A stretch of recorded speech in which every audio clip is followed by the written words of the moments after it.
The cowboy's horse had gone lame 3 miles back, forcing Fletcher Donovan to walk through the New Mexico wilderness with nothing but his canteen and the clothes on his back when he spotted smoke rising from a cabin tucked into a canyon wall near Silver City. It was late September 1882, and the afternoon sun beat down mercilessly as he approached, hoping whoever lived there might have a horse to spare or at least some water to refill his empty canteen. The cabin was small, weathered pine with a crooked chimney, and when he knocked on the door, he heard nothing but silence.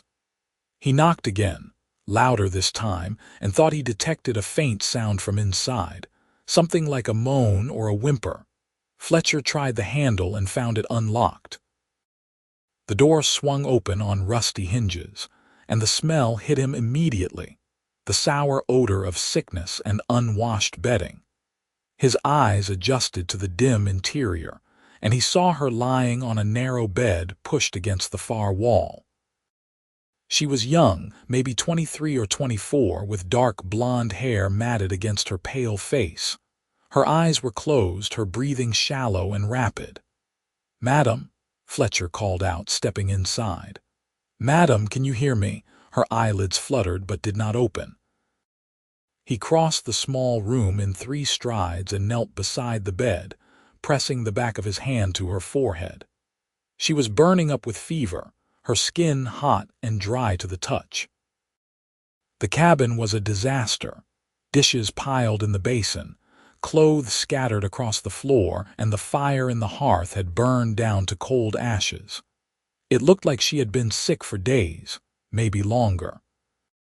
Fletcher glanced around the cabin, searching for clues about who she was and whether anyone else lived here. He found a stack of letters on a small table, all addressed to Theresa Sullivan. No mention of a husband or family. The most recent letter was dated 3 weeks ago from someone named Margaret in Denver, asking how Theresa was settling into her new home. "Theresa," Fletcher said, gently shaking her shoulder. "Theresa, wake up. You need water." Her eyes opened just a crack, unfocused and glazed with fever. She tried to speak, but only a hoarse whisper emerged. Fletcher grabbed a tin cup from the table and poured water from his canteen, then carefully lifted her head and brought the cup to her lips. She managed a few sips before her head lolled to the side, unconscious again. Fletcher stood up, his mind racing. The nearest town was Silver City, about 5 miles south, but he had no horse and no way to transport her even if he could make the journey on foot. Leaving her alone while he went for help seemed equally impossible given her condition. She might not survive another few hours without care, let alone the time it would take him to walk to town and back. He made his decision quickly. He would stay and do what he could for her. Fletcher had seen fever before, had nursed his younger brother through scarlet fever when they were children back in Texas. He knew the basics. Keep her cool, get fluids into her, and wait for the fever to break. First, he needed to make the cabin livable. Fletcher went outside and found a well about 20 yards from the cabin, drawing up bucket after bucket of cold, clear water. He carried them inside and set about cleaning. He washed the dishes, swept the floor, and changed the sheets on Theresa's bed as carefully as he could without disturbing her too much. The soiled linens he took outside and scrubbed in a wash basin, hanging them to dry on a line stretched between 2 juniper trees. Next, he gathered wood and got a fire going in the hearth. The evenings were getting cold this time of year, and she would need the warmth once the sun went down. He found a small store of food in the cabin: flour, beans, coffee, and some dried meat. Not much, but enough to make a simple stew. While it simmered over the fire, Fletcher soaked a cloth in cool water and placed it on Theresa's forehead, replacing it every few minutes as it warmed from her fever. As night fell, Fletcher sat in a chair beside her bed, spooning broth between her lips whenever she was conscious enough to swallow. She did not speak, did not seem to recognize that anyone was there, just drifted in and out of feverish dreams. Sometimes she would cry out, calling for someone named Catherine. Other times she would thrash against the blankets, fighting invisible demons. Fletcher did not sleep that first night. He kept the fire burning, kept the cool cloths on her forehead, and kept trying to get water and broth into her. By dawn, he was exhausted, his eyes gritty and his back aching from sitting in the hard chair, but Theresa's fever seemed to have dropped slightly. Her skin was still hot, but not quite the burning furnace it had been the day before. The second day passed in much the same way. Fletcher tended to Theresa, cleaned the cabin, and ventured outside to check on the surrounding area. He found a small garden behind the cabin, overgrown with weeds but still producing a few late-season vegetables. He also discovered a shed that housed a single milk cow, thin and clearly neglected. He milked her and gave her fresh water, feeling a surge of anger at whoever had left Theresa here alone without proper help. On the third morning, Theresa's eyes opened and stayed open. She looked at Fletcher with confusion, her brow furrowing as she tried to make sense of his presence. "Who are you?" she whispered, her voice raw and barely audible. "Name's Fletcher Donovan," he said, relief flooding through him at the sound of her voice. "I found you sick. How are you feeling?" "Terrible," she admitted, then tried to sit up. The effort proved too much and she fell back against the pillows, gasping. "I cannot move. My legs, they feel like water." "You have been sick for a while," Fletcher explained gently. "Your body needs time to recover. Do not try to push yourself." Theresa's eyes filled with tears. "How long? How long have I been like this?" "I do not know how long you were sick before I found you, but I have been here 3 days now." 3 days, she repeated, looking horrified. "You stayed 3 days. But why? You do not know me." Fletcher shrugged, suddenly feeling awkward. "Could not just leave you here to die, madam. Would not be right." She studied him for a long moment, taking in his weathered face, his dark hair that needed cutting, and the genuine concern in his blue eyes. "Thank you," she finally said. "I do not know what would have happened if you had not come along." "You would have died," Fletcher said bluntly. "Now you need to eat something. Think you can manage some broth?" Over the next week, Theresa slowly regained her strength. Fletcher learned that she had come to New Mexico from Ohio 6 months ago, hoping to start fresh after her parents died. She had purchased the cabin with her small inheritance, planning to make a living as a seamstress and taking in washing. The fever had started about 10 days before Fletcher arrived, brought on by what she thought was just a bad cold that turned into something worse. "I remember thinking I needed to get help," she told him one afternoon as he helped her sit up in bed. "But every time I tried to stand, the room would spin. Eventually, I could not get up at all. I just laid here, thinking this was how I was going to die, alone in this cabin in the middle of nowhere." Fletcher heard the fear in her voice, the remembered terror of those dark days. "Well, you did not die," he said firmly. "And you are not alone." The words hung in the air between them, and Fletcher felt a strange flutter in his chest. Theresa was beautiful, even weakened by illness. Her blonde hair was starting to regain its luster now that he had helped her wash it, and her green eyes were clear and intelligent. But more than that, there was a strength in her, a determination that showed in the way she pushed herself a little harder each day despite the exhaustion. By the end of the second week, Theresa could sit up on her own and even stand for a few minutes at a time, though her legs trembled with the effort. Fletcher fashioned a walking stick from a sturdy branch and helped her practice moving around the cabin, always staying close in case she faltered. "I feel like a newborn foal," she complained one morning, frustrated by her weakness. "Foals learn to run eventually," Fletcher reminded her. "Give it time." They fell into an easy routine. Fletcher would wake early and tend to the animals, which now included 3 chickens he had traded for with a passing prospector.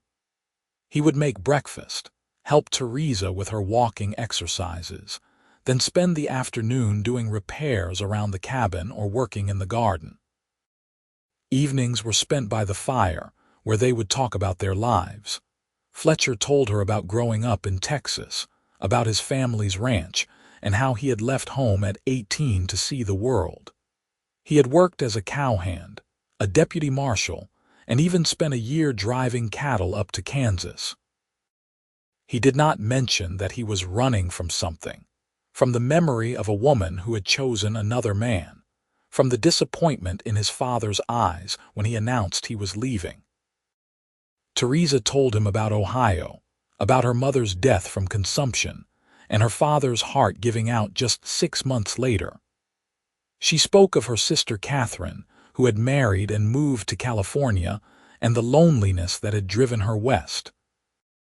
"I thought I wanted solitude," she admitted one night, staring into the flames. "I thought if I could just be alone, I could figure out who I was supposed to be. But then I got sick, and all I could think about was how nobody would even know I was gone. Nobody would miss me."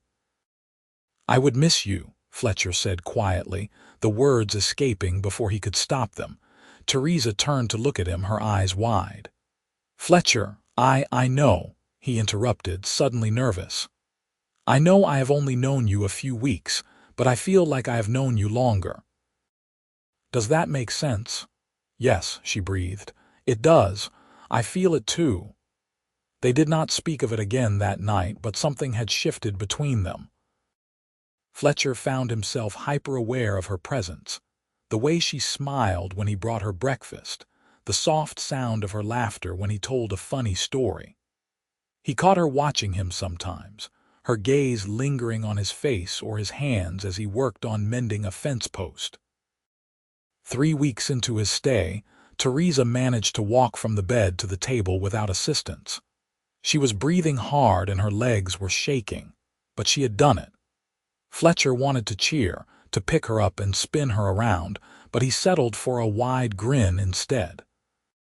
"Look at you," he said proudly, "walking like you never stopped." "I feel like I climbed a mountain," she said, laughing despite her exhaustion. "But I did it. Fletcher, I really did it." "You did," he agreed, pulling out a chair for her. "I knew you would." She sat down, her expression turning serious. "I could not have done any of this without you. You know that, right? You saved my life." Fletcher felt heat rise to his face. He was not used to gratitude, to being needed in this way. Anyone would have done the same. "No," Theresa said firmly. "They would not have. Most people would have gone for help and left me here alone. Or worse, they would have just kept riding. You stayed. You gave up a month of your life to take care of a stranger." "Almost a month," Fletcher corrected, trying to lighten the mood. "Still got a few more days before we hit that mark." "And then what?" Theresa asked, her voice small. "Will you leave?" The question hung heavy in the air. Fletcher had been avoiding thinking about it, about what would happen once Theresa was well enough to manage on her own. He had no job waiting for him, no place he needed to be. His original plan had been to drift down to Mexico, maybe find work on a ranch there. But the thought of leaving Theresa, of riding away from this cabin and never seeing her again, filled him with a deep, aching dread. "I do not know," he admitted. "Do you want me to leave?" "No," she said immediately, then looked away, her cheeks flushing. "I mean, you have your own life. I cannot expect you to stay here forever, but I wish you could. I wish you would want to." Fletcher crossed the small space between them and knelt beside her chair, taking her hands in his. They were small and delicate, the hands of someone who had worked hard but never lost their softness. "Theresa, I do want to. I want to stay more than I have wanted anything in a long time. But I need to know if you feel the same way, if this is just gratitude talking or if it is something more." She looked down at their joined hands, then back up at his face. Her green eyes were bright with unshed tears. "It is more," she whispered. "It has been more for a while now. I was just afraid to say anything because I thought maybe you were just being kind, just doing what you thought was right." "I am doing what feels right," Fletcher corrected. "And this, being here with you, feels more right than anything else in my life." He leaned forward and kissed her, gentle and sweet. Theresa's hands came up to cup his face, holding him close as she kissed him back. When they finally broke apart, both were smiling. "So you will stay?" she asked hopefully. "I will stay," he confirmed, "if you will have me." "I will have you," she said, laughing through her tears. "I absolutely will have you." The next week passed in a blur of happiness. Theresa grew stronger each day, and Fletcher threw himself into improving the cabin and the surrounding property. He fixed the leaky roof, reinforced the shed, and expanded the garden. He made a trip into Silver City to buy supplies, carefully using the money he had been saving for his trip to Mexico. He did not regret the expense. This was his home now, or at least he hoped it would be. In town, he ran into the local marshal, a grizzled man named Warren who eyed him with suspicion until Fletcher explained his situation. "You are the one who has been staying out at the Sullivan place," Warren said, his tone neutral. "Folks have been wondering about that." "Miss Sullivan was very sick," Fletcher explained. "I have been helping her recover." Warren nodded slowly. "She is a good woman from what I hear. Keeps to herself mostly, but always pays her bills on time. You planning on staying out there permanent if she will let me?" Fletcher admitted. A slow smile spread across Warren's face. "Well then, welcome to Silver City, son. We could use more men like you around here." Fletcher returned to the cabin with a wagon full of supplies and a lighter heart. Theresa met him outside, walking without her stick for the first time. She was wearing a clean dress, one she had mended herself, and her hair was braided down her back. She looked healthy and vibrant, nothing like the half-dead woman he had found a month ago. "Look at you," he said, jumping down from the wagon, "walking like you own the place." "I do own the place," she teased, coming to stand beside him. "And I suppose you think you own it too now." "Only if you want me to," Fletcher said, suddenly serious. "Theresa, I bought some things in town. Lumber and nails for a proper addition to the cabin. Wire for a chicken coop. Seeds for next spring's planting. I was thinking we could build this place up, make it into something real, but only if that is what you want too." Theresa's eyes were shining. "Fletcher Donovan, are you asking me to marry you?" "I suppose I am," he said, his heart pounding. "I know we have not known each other long, and I know I am just a drifter with no money and no prospects. But I love you, Theresa. I think I started loving you the first time you smiled at me, and I want to build a life here with you if you will have me." "Yes," she said, throwing her arms around his neck.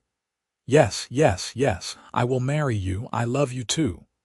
They were married 2 weeks later in a simple ceremony at the small church in Silver City. Theresa wore a dress she had sewn herself from fabric Fletcher bought in town, and Fletcher wore his best shirt, freshly washed and pressed. Warren stood up as Fletcher's witness, and the schoolteacher, a kind woman named Abigail, stood up for Theresa. It was small and simple and perfect. That night, back at the cabin that was now truly their home, Fletcher carried Theresa over the threshold despite her laughing protests that she could walk perfectly well on her own. He set her down gently in front of the fire, and they stood there together, wrapped in each other's arms, marveling at how quickly their lives had changed. "A month ago, I was dying alone," Theresa murmured against his chest. "Now I am married to the best man I have ever known." "A month ago I was lost," Fletcher replied. "And now I am home." The winter that followed was harsh, with snow piling up around the cabin and temperatures dropping below freezing most nights. But inside, Fletcher and Theresa were warm and happy. They spent the long evenings by the fire, talking and planning for the future. Fletcher taught Theresa how to shoot a rifle, and she taught him how to read poetry. They made love in their narrow bed, learning each other's bodies with gentle hands and whispered endearments. When spring came, they planted the garden together, working side by side in the rich soil. Theresa's strength had fully returned, and she could work all day without tiring. Fletcher built the addition to the cabin, creating a separate bedroom and a larger living space. He also constructed a proper chicken coop and bought 2 more cows from a neighboring ranch. In May, Theresa discovered she was pregnant. She told Fletcher one morning over breakfast, her voice trembling with excitement and fear. Fletcher dropped his fork and pulled her into his arms, holding her close as he processed the news. "A baby," he said wonderingly. "We are going to have a baby." "Are you happy?" Theresa asked anxiously. "I know we did not plan for this so soon." "Happy." Fletcher pulled back to look at her, cupping her face in his hands. "Theresa, I am more than happy. I am overjoyed. Terrified but overjoyed," she laughed, tears streaming down her face. "I am terrified too, but we will figure it out together, right?" "Together," he agreed, kissing her forehead. "Always together." The pregnancy was difficult at times. Theresa suffered from terrible morning sickness in the early months, and Fletcher often woke to find her retching into the basin. He would hold her hair back and rub her back, offering what comfort he could. As the baby grew, Theresa found it harder to move around, and Fletcher took over most of the household chores without complaint. In December, a year and 3 months after Fletcher had first found Theresa sick in her cabin, their son was born. The labor was long and painful, with Abigail the schoolteacher serving as midwife. Fletcher paced outside the cabin for hours, listening to Theresa's cries and feeling utterly helpless. When Abigail finally emerged and told him he had a son, he rushed inside to find Theresa exhausted but smiling, a tiny bundle cradled in her arms. "Meet your son," she said softly, pulling back the blanket to reveal a red-faced infant with a shock of dark hair. Fletcher sat on the edge of the bed, staring down at the baby in awe. "He is perfect," he whispered. "You are perfect. What should we name him?" They had discussed names throughout the pregnancy but never settled on anything definite.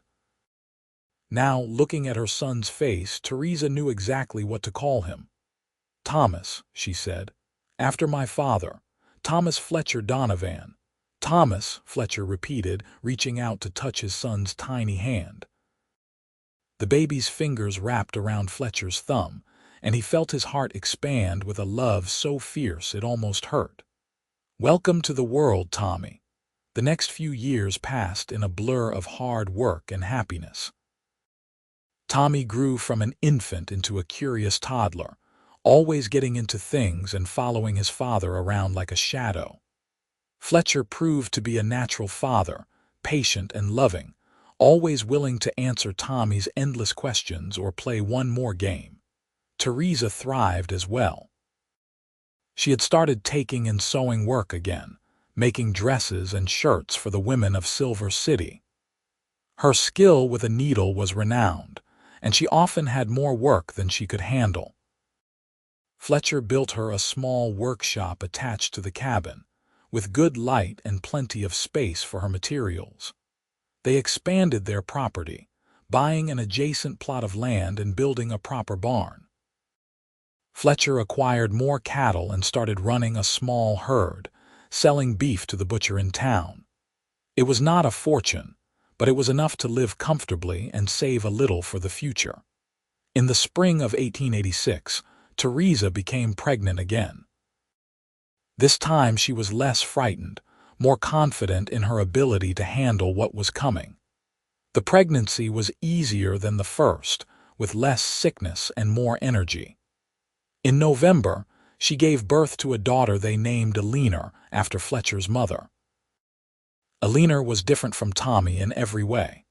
Where he had been a quiet baby, she was loud and demanding. Where he had been easygoing, she was fierce and determined. Fletcher adored her instantly, completely wrapped around her tiny finger from the moment she was born. "You are in trouble with this one," Theresa teased, watching Fletcher rock Alina to sleep one evening. "She is going to have you doing whatever she wants." "I know," Fletcher admitted, not sounding bothered in the slightest, "and I am going to love every minute of it." 5 years after Fletcher had first arrived at Theresa's cabin, they stood together on the porch, watching Tommy chase chickens around the yard while Alina toddled after him, shrieking with laughter. The cabin had grown into a proper ranch house, with multiple bedrooms and a wraparound porch.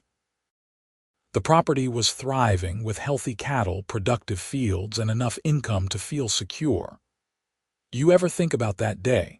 Theresa asked quietly, leaning against Fletcher's side. "The day you found me, all the time," Fletcher admitted, wrapping his arm around her waist. "I think about how close I came to not stopping. My horse had gone lame 3 miles back, and I almost just kept walking past your cabin. But something made me stop. Maybe it was fate. Maybe it was God. I do not know. But I am grateful every single day that I did." "I am grateful too," Theresa said, turning to face him. "You gave me my life back, Fletcher, and then you gave me so much more. A home, a family, a reason to wake up every morning excited about what the day might bring." Fletcher kissed her softly, marveling as always at the miracle of having found her. "You gave me those things too," he reminded her. "Before I found you, I was just drifting. I had no purpose, no direction. You made me want to be better, to build something lasting." "We built it together," Theresa corrected. "Everything we have, we created together." That night, after the children were asleep, Fletcher and Theresa sat by the fire as they had done countless times before. But tonight felt different, charged with the weight of memories and the promise of the future. "I want more," Theresa said suddenly, breaking the comfortable silence. Fletcher looked at her in surprise. "More what?" "More children, more land, more life," she clarified, her eyes bright with excitement. "I want to fill this house with noise and laughter. I want to build something that will last for generations. I want our grandchildren to sit on this porch and tell stories about the crazy woman who almost died and the cowboy who saved her." Fletcher laughed, pulling her close. "Then that is what we will do. We will build it all together." And they did. Over the next decade, Fletcher and Theresa had 3 more children, another son named James and twin girls named Sarah and Rebecca. The ranch house expanded again to accommodate the growing family, and the property became one of the most successful in the area. Fletcher's cattle operation grew, and Theresa's sewing business became a legitimate enterprise, employing 2 other women from town. Tommy grew into a strong, capable young man who shared his father's love of ranching. Alina developed a fierce intellect and a determination to become a teacher, much to everyone's pride. James was the artist of the family, always drawing or whittling wood into intricate shapes. The twins were inseparable, finishing each other's sentences and working together with an almost telepathic connection. Through it all, Fletcher and Theresa's love never wavered. They had their disagreements, of course, their moments of frustration and anger. But they always came back to each other, remembering the month when they had first fallen in love, when Fletcher had stayed by her side and refused to leave even when it would have been easier to go. In 1895, on the 13th anniversary of the day Fletcher had found Theresa's cabin, they renewed their vows in the same church where they had been married. All 5 children attended, along with half the town of Silver City. Warren, now retired as marshal, stood up as Fletcher's witness again, and Abigail, now a dear friend, stood with Theresa. "13 years ago I stumbled onto a cabin in the wilderness," Fletcher said during the ceremony, his voice thick with emotion.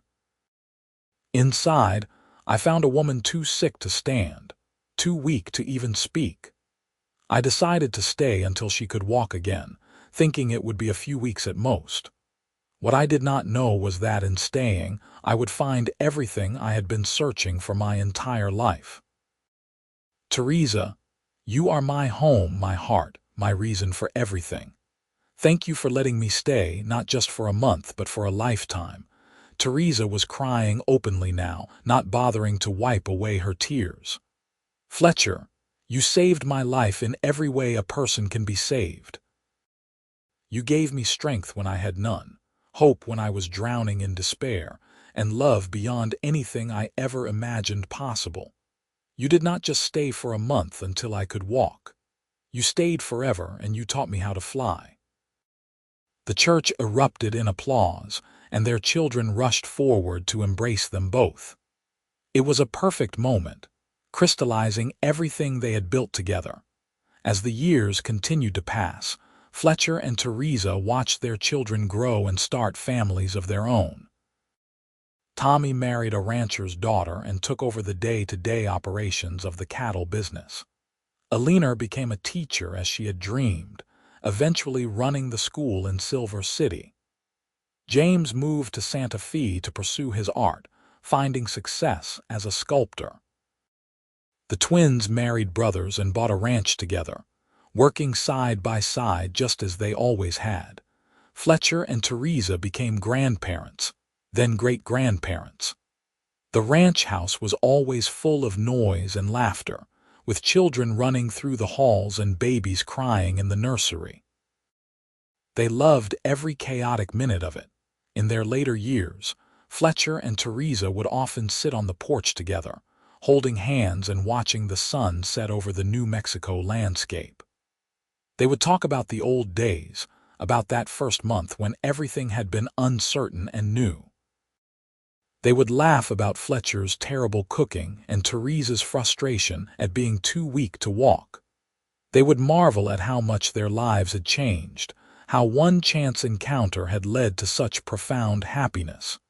You have any regrets? Theresa asked one evening when they were both in their 60s and the last of the grandchildren had finally left for home. Fletcher thought about it seriously, turning the question over in his mind. No, he finally said. Not a single one. Everything I did, every choice I made led me to you. How could I regret any of that? Even the horse going lame, Theresa teased. Especially the horse going lame, Fletcher replied, squeezing her hand. Best thing that ever happened to me. Second best, Theresa corrected. The best thing was deciding to stop at my cabin instead of walking past. Fair point, Fletcher conceded with a smile. They sat in comfortable silence, watching the stars come out one by one. The desert air was cool and clear, carrying the scent of sage and juniper. In the distance, they could hear cattle lowing and the faint sound of coyotes calling to each other. I love you, Theresa said softly. I have loved you since that first week when you refused to leave even though I told you to go. I will love you until my last breath and beyond. I love you too, Fletcher replied, his voice rough with emotion. You are the best thing that ever happened to me, Theresa Donovan. The very best thing. As they sat together in the gathering darkness, wrapped in each other's presence and surrounded by the life they had built, Fletcher thought back to that day 35 years ago when his horse had gone lame. He thought about the choice to stop at the cabin, the decision to stay, the moment he had realized he was falling in love. Every step had led him here, to this moment, to this woman, to this life. He had been a drifter once, a man with no roots and no purpose. But Theresa had changed all that. She had given him a reason to stay, a reason to build, a reason to believe in tomorrow. And in return, he had given her his heart, his loyalty, and his unwavering devotion. It was a fair trade, Fletcher thought, more than fair. It was the best deal he had ever made. The years continued their steady march forward. Fletcher and Theresa grew older, their hair turning silver and their movements slowing. But their love remained as strong as ever, perhaps even stronger for having weathered the tests of time. When Fletcher turned 70, the entire family gathered at the ranch for a massive celebration. There were now 15 grandchildren and 8 great-grandchildren, all running around the property and causing delightful chaos. Fletcher sat in his favorite chair on the porch, surveying his legacy with pride. Tommy gave a toast, raising his glass high. "To my father, Fletcher Donovan, a man who taught me that real strength is not about being the toughest or the fastest. It is about showing up when you are needed and staying until the job is done. It is about loving fiercely and building something that lasts. Dad, you did that. You built all of this, and we are all grateful beyond words." Fletcher felt his eyes sting with tears. He looked at Theresa, who was sitting beside him and crying openly. She reached over and took his hand, squeezing tight. "I could not have done any of it without your mother," Fletcher said, his voice carrying across the assembled family. "She is the reason for all of this. Every good thing in my life started the day I found her cabin and decided to stay."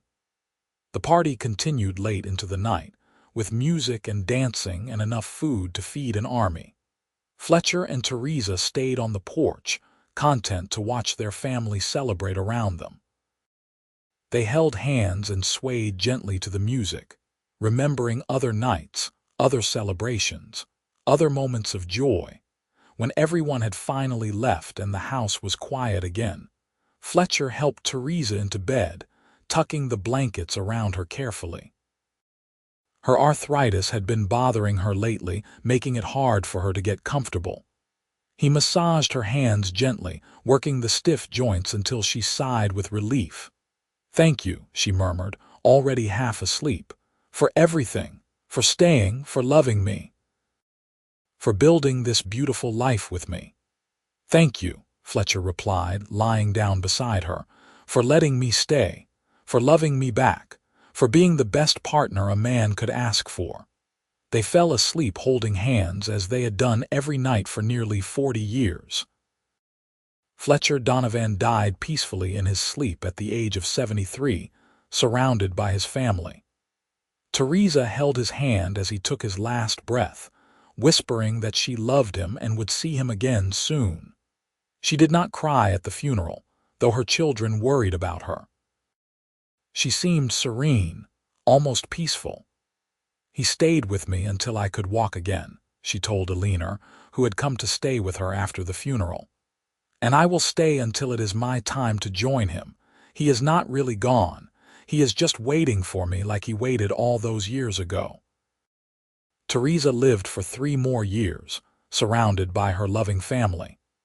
She spent her days sewing, gardening, and telling stories about Fletcher to anyone who would listen. She never seemed sad, just patient, as though she knew her time was coming and welcomed it. On a warm September afternoon, exactly 41 years after Fletcher had first found her cabin, Theresa Sullivan Donovan passed away peacefully on the porch she had shared with her husband for so many years. She was 75 years old, and according to her children, she died with a smile on her face. They buried her next to Fletcher on a hill overlooking the ranch, under a spreading cottonwood tree. The entire town of Silver City turned out for the funeral, along with family who traveled from as far as California and Texas. Everyone had a story to share about Fletcher and Theresa, about their love and their legacy. Tommy stood at his mother's grave and gave the eulogy, his voice steady despite his grief. "My parents' story started with an act of kindness. My father could have walked past that cabin. He could have gone for help and never come back, but he stayed. He stayed for a month until my mother could walk again, and then he stayed for a lifetime because he could not imagine being anywhere else. They built a life together based on love, respect, and an unshakable commitment to each other. And in doing so, they created something that will last for generations. We are all here because a cowboy decided to stop at a cabin in the wilderness. We are all here because a sick woman let him stay. We are all here because of love. The ranch continued to thrive under Tommy's management, and eventually passed to his children and then to their children. The house was expanded and modernized over the years, but the original cabin where Fletcher had found Theresa was preserved exactly as it had been, a memorial to the love story that had started there. Generations of Donovans grew up hearing the story of their great-great-grandparents, of the cowboy who had stayed and the woman who had let him. It became family legend, told and retold at every gathering, embellished and romanticized, but never losing its essential truth. Fletcher Donovan had been a drifter with no purpose until he found a cabin in the New Mexico wilderness. Inside, he found a woman too sick to stand, and he made the decision to stay until she could walk again. But in that month of caring for her, something unexpected happened. He fell in love. And that love transformed both of their lives, creating a legacy that would endure long after they were gone. It was a simple story, really. A story of compassion and commitment, of choosing to stay when leaving would have been easier. But it was also a profound story, a testament to the transformative power of love and the beautiful things that can grow from the smallest acts of kindness. In the end, Fletcher and Theresa's story was not about the cowboy who saved the dying woman. It was about two lonely people who found each other at exactly the right moment, who chose to build a life together despite the odds, and who loved each other with such fierce devotion that their descendants would still be talking about it 100 years later. Their graves on the hill overlooking the ranch became a place of pilgrimage for the family, especially young couples just starting out. They would stand there holding hands, looking at the simple headstones that read Fletcher Donovan, beloved husband and father, and Theresa Donovan, beloved wife and mother. And they would remember that great love stories can start in the most unexpected ways. All it takes is the courage to stop, the compassion to stay, and the wisdom to recognize when you have found something worth keeping. Fletcher and Theresa had known that, and they had built a life that proved it. Their love story started with a cowboy finding a cabin and a woman too sick to stand. But it ended with a legacy that would never die, a family that would never forget, and a love that truly did last forever.